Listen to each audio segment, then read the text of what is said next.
السلام عليكم ورحمة الله وبركاته، أهلا بيكم مع عمو يحيى وإزاي أذاكر جغرافيا. النهارده جبنا لكم حاجة جميلة جدا، جبنا لكم مستر أحمد زهران. مستر أحمد زهران من أكبر مدرسين الجغرافيا في مصر وفي القاهرة الكبرى. مستر أحمد زهران نجم من نجوم سمارت أكاديمي، المنصة اللي كلكم عارفينها. عمو يحيى Educational Coach. إزاي حضرتك؟ الحمد لله. ازي حضرتك؟ والله يعني شرف ليا والله ان انا اكون مع حضرتك النهارده بجد والله. الله يبارك فيك يا ربنا مستر يكرم أحمد، حضرتك. تسلم، الله جزاك الله يعزك. خير. الله يخليك. مبدئيا بنبارك لحضرتك على تاني جمهورية وعاشر جمهورية، ربنا يكرم حضرتك وإن شاء الله دايما يا رب أوائل كلها من عندك. يا رب ان شاء الله. هو الفضل من عند ربنا في الاول وفي الاخر والله. هو المدرس عامل مساعد يعني مش اكتر، وهم برضو اللي شاطرين وهم اللي عملوا كل ده. يعني ربنا يكرمهم والله ويجازيهم خير ان شاء الله. إن شاء الله ربنا يبارك حضرتك. الله يعز حضرتك. مستر احمد، ازاي نذاكر جغرافيا؟ يعني هي سلسله بودكاستات لكل ماده بنتكلم فيها عن الماده كام درس وبتتقسم ازاي، وازاي الطالب يعني يبحر في عالم الجغرافيا ديت لغايه ما يوصل لبر الامان في اخر السنه. تمام. بص، هو حضرتك اولا الجغرافيا كماده هي ماده ممتعه جدا لو واحد هو واخدها للامتاع، لان ماده زي دي بتعرفك حاجات كتير. يعني مثلا عايز اعرف عواصم، انا سافرت، انا عملت العواصم كلها. احنا عندنا درس كامل بيتكلم عن العواصم، بيتكلم عن الدول، بيتكلم عن الجبال والانهار. طبيعي ان انا لما اروح دوله جديده ابقى ماشي في الشارع عارف النهر ده، عارف الشارع ده، عارف المدينه دي، عارف حاجات كتير. يعني بتديني معلومات كتيره جدا. المنهج عندنا 14 درس. ال 14 درس دول متقسمين لاربع وحدات، اربعه. يعني في وحده اولى، وحده تانية، وحده تالتة، وحده رابعه، وبيسبق كل دول درس تمهيدي. طيب مذاكرتها ازاي؟ فهو النظام الجديد بيبقى مختلف شويه عن النظام القديم. يعني النظام القديم مثلا كان بيعتمد على ايه؟ على الحفظ بس. انا واحد حافظ المنهج، بخش بكتب الحاجات اللي بتجيلي في الامتحان بتاع اخر السنه وخلاص، باخد تمام. درجات عاليه جدا. انما النظام الجديد مختلف. دلوقتي النظام الجديد قايم على ان انا افهم. وانا بتكلم عن نفسي انا، يعني مع احترامي لكل مدرسين الجغرافيا، انا بحب ان الطالب يفهم ويحفظ. مفيش حاجه اسمها ان هو يفهم بس، صحيح. انا بحب ان هو يحفظها كمان. ليه؟ انا داخل اخر السنه بورقه اسمها ورقه المفاهيم. ورقه المفاهيم هي جميله وفيها معلومات كتير بس مش كامله. فطبيعي مثلا يعني السنه مثلا اللي فاتت دي جه سؤال في حاجات كده في التواريخ، في الحاجات دي مش مكتوبه في ورقه المفاهيم. يبقى طبيعي ان انا اكون فاهم الماده وحافظها، وابتدي اعمل اهم حاجه اللي هو الاستنتاج والربط. الاتنين دول مهمين جدا. ربط ما بين الدروس، 14 درس مربوطين ببعض، وهو ده اللي بيجي في امتحان اخر السنه، الربط اللي ما بين الدروس والاستنتاجات، ودي اهم حاجه. يبقى انا اذاكرها ازاي؟ انا شايف ان انا الاول افهم الماده بتتكلم عن ايه، افهم. ودايما شغلك يبقى على خريطه عشان تبقى فاهم برضو الدوله اللي احنا بنتكلم عليها دي موجوده في قاره ايه، الدوله دي مثلا حدودها مع مين، الدوله دي فيها انهار، فيها جبال، شكلها عامل ازاي بالظبط. تمام. وبعد كده ببتدي احفظ المعلومه واربطها بالدروس اللي قبل كده. هتلاقي ان الطالب بيوصل لاعلى معدلات النجاح والتفوق فيها. تمام ما شاء الله. طيب مستر، في سؤال، هل طالب ثالثه محتاج يراجع جغرافيا تانية واولى؟ هو في حاجات وحاجات. يعني اه. هو محتاج فعلا منهج اولى، لان خريطه مصر اللي موجوده في منهج اولى ثانوي هي موجوده في ثالثه ثانوي، جميل. فهو محتاجها. في تانية ثانوي كان بيتكلم على حاجه اسمها جغرافيا التنميه، في حته في الجغرافيا السياسيه بتتكلم على الحته بتاعه جغرافيا التنميه، فهو محتاجها. بس اجزاء بسيطه من اولى وثانيه، اجزاء بسيطه مش كل حاجه. تمام. وبعدين معظم المدرسين بيعملوا قبل ما نبتدي السنه بنعمل حاجه كده زي تاسيس للطالب في الجغرافيا. مم. يعني الطالب ساعات، بص هو احنا برضو عشان ما نكدبش برضو، هاي. ما حدش بيذاكر في اولى وثانيه. سليم للاسف بقى كده يعني. للاسف هما بيطلعوا من ثالثه اعدادي على ثالثه ثانوي، صح كده؟ فاحنا قبل ما نبتدي السنه بنيجي مثلا على 1/9 كده او 15/8 بننزل لهم حصه تاسيسيه. تمام. يعني مثلا الطلبه مش عارفين خطوط طول ودوائر عرض، مش عارفين خط جرينتش يا وخط خبر الاستواء. ابيض. في احنا بنشوف حاجات كتير جدا يعني. احنا بنشوف حاجات كتير جدا. فمش عارف الشرق والغرب والشمال والجنوب. اه. مش عارفين شرق المحيط الهادي اللي هو ايه، او غرب المحيط الهادي، بيتلخبطوا يا عيني. ايوه. فطبيعي ان احنا بنعمل لهم حصص تاسيسيه في الاول، هي حصه واحده بنديله الاساسيات بتاعه الجغرافيا اللي هيخش بيها خلاص. ده اللي هو محتاجه من اولى وثانيه يعتبر. بس اللي هو محتاجه من اولى وثانيه احنا ممتاز. بنريحهم. طيب مستر، بالنسبه للخريطه ترى تناولها ازاي الطالب يعيش ازاي في الخرائط مع يعني في ماده الجغرافيا يعيش ازاي مع الخرائط اثناء السنه؟ تمام. بص حضرتك، هو كان انا كان عندنا مشاكل كتير جدا مع الطلبه في موضوع الخرايط. اه. ليه؟ الطالب عايز يحفظ خريطه، تمام. ما عندوش الفكر بتاع النظام الجديد. هو برضو لا، انا عايز مستر انا مش حافظ الخريطه. طب يا حبيبي انا عايز اقول لك على حاجه مهمه جدا. طيب انا داخل الامتحان معايا كتاب المفاهيم، صح؟ سليم. كتاب المفاهيم ده فيه كل الخرائط. ممتاز. تحفظ خريطه ليه؟ انت المفروض تتعلم حاجه اسمها مهاره قراءه الخريطه. يعني ايه؟ وقفنا مثلا على دوله زي فرنسا، وقفنا عندها، تروح تجيب من ال 14 درس فرنسا كان فيها ايه. يعني فرنسا شكلها مندمج، فرنسا دوله وحدويه مركزيه، فرنسا عندها اكتفاء ذاتي نسبي من الغذاء، فرنسا ليها حدود مع لازم اعرف المعلومات عنها. دي اسمها مهاره قراءه الخريطه، مش ان انا احفظها. ان انا هو كده كده في الامتحان بيجيب لي الخريطه كامله، بس بيسالك هي دي كان فيها ايه. بس فهي دراسه الخريطه دلوقتي بقت احسن بكتير من السنين اللي هي بتاعت النظام القديم. النظام القديم انا هحفظ هنا كندا، هنا امريكا، هنا المكسيك، خلاص حفظت. طب كندا دي فيها ايه؟ معرفش.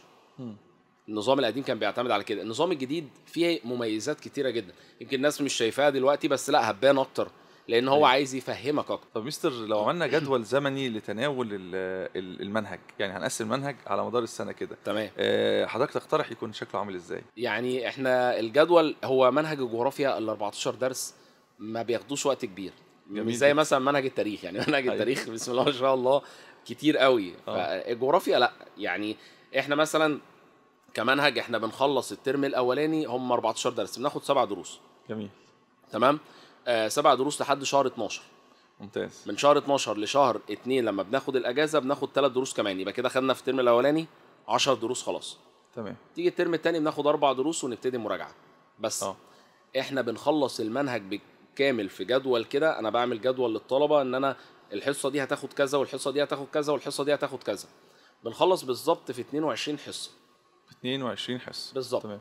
تمام. ونبتدي بعد كده مراجعه. طيب حضرتك يعني الديدلاين، اخر ميعاد انا كطالب اخلص فيه منهج الجغرافيا المفروض يبقى امتى؟ 13/3. اشمعنى 13 ليه مش 12 يعني؟ انا الجدول بتاعي الجدول بتاعي بيقول كده. تمام. الجدول بتاعي عامله 13 الصراحه. يبقى بس هو في نص 3 يعني. يعني على نص 3 لازم الطالب يكون كده خلاص. لازم. خلاص عشان يلحق يراجع، يعني يلحق ان هو ياخد وقته في المراجعه، لان في طلبه ما بيحبوش يبتدوا من اول السنه. تمام. طب حضرتك هل اثناء العام الدراسي لغايه ما اوصل ل 13/3 هل البعض بيرى ان انا مثلا ايه، اقف كده اعمل وقفه واجيب اول 3 4 دروس اراجعهم واكمل واقف بعد وقفه ثانيه عشان خاطر المنهج يبقى في دماغي ما اسيبوش؟ ده طبيعي. ده حلوة جدا. جميل جدا. الفكره دي احنا بنعملها، بس احنا بنجبر الطالب. يعني ايه؟ تعملوا امتحان على الله ينور على حضرتك. احنا بنعمل له امتحان شهر. أيوة. هو انت لازم تمتحنه، فالطالب بيضطر ان هو يرجع يجيب من الاول خالص. امتحان شهر مش مجمع تراكمي. حضرتك لا هات من الاول. هات من الاول بقى. ممتاز. يعني مثلا انا في شهر مثلا 2 او شهر 3 طب يا باشا لا، انت هتمتحن من الاول خالص لحد ما احنا لحد ما وقفنا. تمام. ودي احسن حاجه عشان يعرف يلم القديم. ايوه نعم.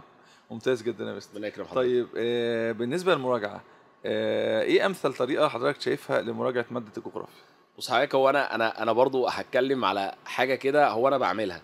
جميل. في مدرسين تانية برضو هم افاضل وفوق دماغنا، بس انا شايف ان انا لما راجع المنهج تاني واربط لهم المنهج من تاني افضل من ان انا اربط بس. لان في طلبه، يعني احنا مثلا لو قلنا ان انا معايا 100 طالب، تعال ناخد عينه كده 100 طالب. تمام.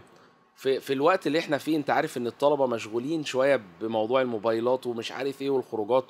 ففي طلبه، يعني نوع من الطلبه كده هو طبعا غلطان، يعني هو مش حاجه حلوه، بتأثر في المذاكره، بيهملوا من اول السنه لحد المراجعات، يقول لك انا هشد في المراجعات.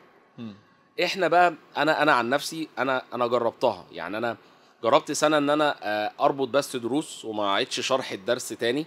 لقيت لا، ان في طلبه بتوع ليه هم السبب. يعني هم ما بيذاكروش من اول السنه. فجاي يلحقني يا مستر، طب انت ما ذاكرتش يا ابني من اول السنه. فحسيت ان انا متضايق، مش عشان الولد مهمل، عشان ولي امره اللي بيدفع له فلوس. بس يعني انت ولي امرك تعبان من اول السنه معاك وبيدفع لك، وانت اللي ما ذاكرتش. تمام. فانا مش هعاقب ولي امر. صحيح. فانا بعمل ايه بقى؟ بعيد الشرح من الاول تاني وبربط تاني. فالحصه بتاخد معايا وقت كبير جدا. يعني انا في المراجعات بطول جدا. لان انا بعيد الشرح وبربط. انا الاول كنت بربط بس، لا ده انا بقيت اعيد الشرح الدرس، بعد كده بربطه بدروس تانية، واربطه بالدروس اللي قدام والدروس اللي ورا، اربط له كل حاجه. غير حل الاسئله طبعا. غير الحل، احنا بنقعد نحل كتير جدا في المراجعه. حضرتك شايف ان الطالب يبتدي يعني هيقرا المنهج تاني ويبتدي يحل بس كده. بس ده بعد ما هو يحضر، يعني مثلا هو حضر حضر مع اي مدرس ايا كان. تمام. المفروض ان هو لما يروح يمسك الحاجات اللي المدرس اداها له دي، يعيد شرح الدرس تاني لنفسه.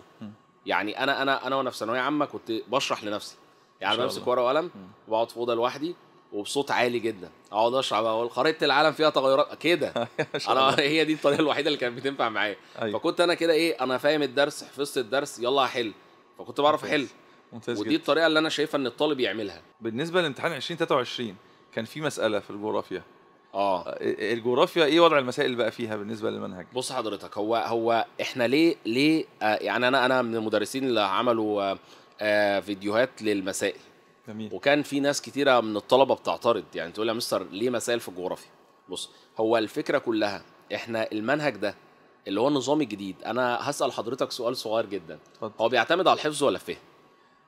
هو المفروض ان هو بيعتمد بنسبة كبيرة. على الفهم بنسبه اكبر. الله ينور على والتحليل. حلو، والتحليل صح كده. طيب انا دلوقتي لما يكون عندي في مسائل موجوده في امتحانات سابقه، جميل، حتى لو مش مسائل ضخمه، يعني مش صعبه جدا، انا لازم اوسع ادراك الطالب. يعني ايه؟ انا عايزه اي حاجه تجيلك، احنا في منهج بيعتمد على الفهم والتحليل والاستنتاج ثم الحفظ. سليم. انا عايزك تخش الامتحان جالك مساله سهله الحمد لله، طب جالك صعبه تبقى قدها. انا كنت بديهم مسائل فعلا صعبه جدا ما شاء الله، وانا عارف ان هي ممكن ما تجيش في الامتحان، بدربهم على بس مستوى بدرب اعلى. ان انا ادراكهم يكبر شويه. انا عايز ادراكهم وفهمهم ووعيهم لا يوسع، ان هم يفهموا الماده اكتر. مش موضوع ان انا لا اصل هي بتضيع الوقت. خلي بالك هي المسائل في ناس كتير ما تحبش تشرحها. ليه؟ ما ممكن ما اعرفش. في ناس كده ما ممكن ما اعرفش اشرحها. ممكن مثلا الارقام مش عارف ايه، لا ما اصل احنا في جغرافيا ارقام اللي هتيجي. السنه اللي فاتت جت مساله سؤال رقم 13 جه فيه دور على دوله عندها تنوع مناخي، فكان لازم الطالب يجيب دوله شكلها مستطيل طولي وكان كاتب لهم ارقام.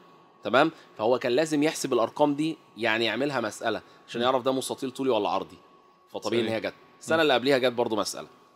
فهي موضوع المسائل في الجغرافيا ده هو ما بيجيش بالصعوبه اللي انا بنزلها بامانه، عشان ما اكدبش. يعني ما بيجيش بالصعوبه بالمسائل اللي انا بحطها، ولكن هو بيجي. بالنسبه لمستر اول سنه يطبق نظام المقالي في الامتحانات بتاعت السنه 2023، رؤيه حضرتك له بقى هيبقى عامل ازاي بعد كده؟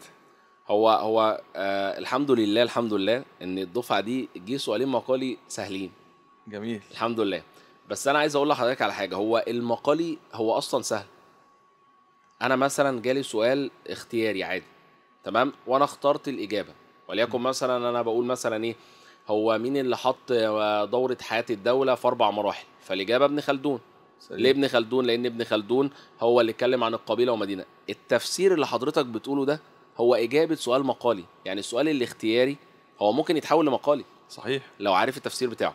صحيح. فالتفسير ده هو اجابه المقالي. الطالب احنا من اول السنه بندربه على كده. كل المدرسين الافاضل كلهم بيعملوا ايه؟ سؤال اختياري، طب انت جبت الاجابه دي ليه؟ ليه دي اجابه السؤال. بس الله ينور على حضرتك، ده اجابه المقالي. هو لو سالوا فيه في مقالي هيبقى عادي خلاص، ما هو نفس السؤال، بس انا قلبته لك مقالي. ما هو اختياري بس انا قلبته لك مقالي. هو لو عارف التفسير يبقى مقالي خلاص. جميل جدا، هو سهل جدا يعني.